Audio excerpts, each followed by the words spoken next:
Hi, this is Ann with Access College America, and I'm here to talk to you about rolling admissions. Now, I'm sure you've heard the term regular decision, early action, or even early decision, which is that binding agreement that you make when you apply early to a school. We're not talking about those today. We are talking about rolling admissions. Rolling admissions simply means that the college or university is willing to accept applications as they roll in, which means that the time frame may be limited because they are accepting students the minute that those applications are received. Once their class fills up, they stop accepting applications and they are done for that season.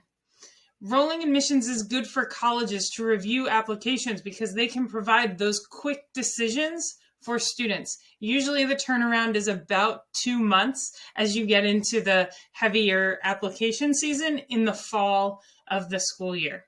Some popular schools that use rolling admissions are Texas A&M, University of Arkansas, Texas State, Penn State, University of Pittsburgh, University of Alabama, and Purdue.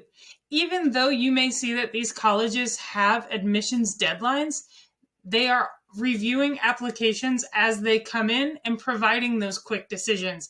That's what makes those schools rolling admissions. Bye.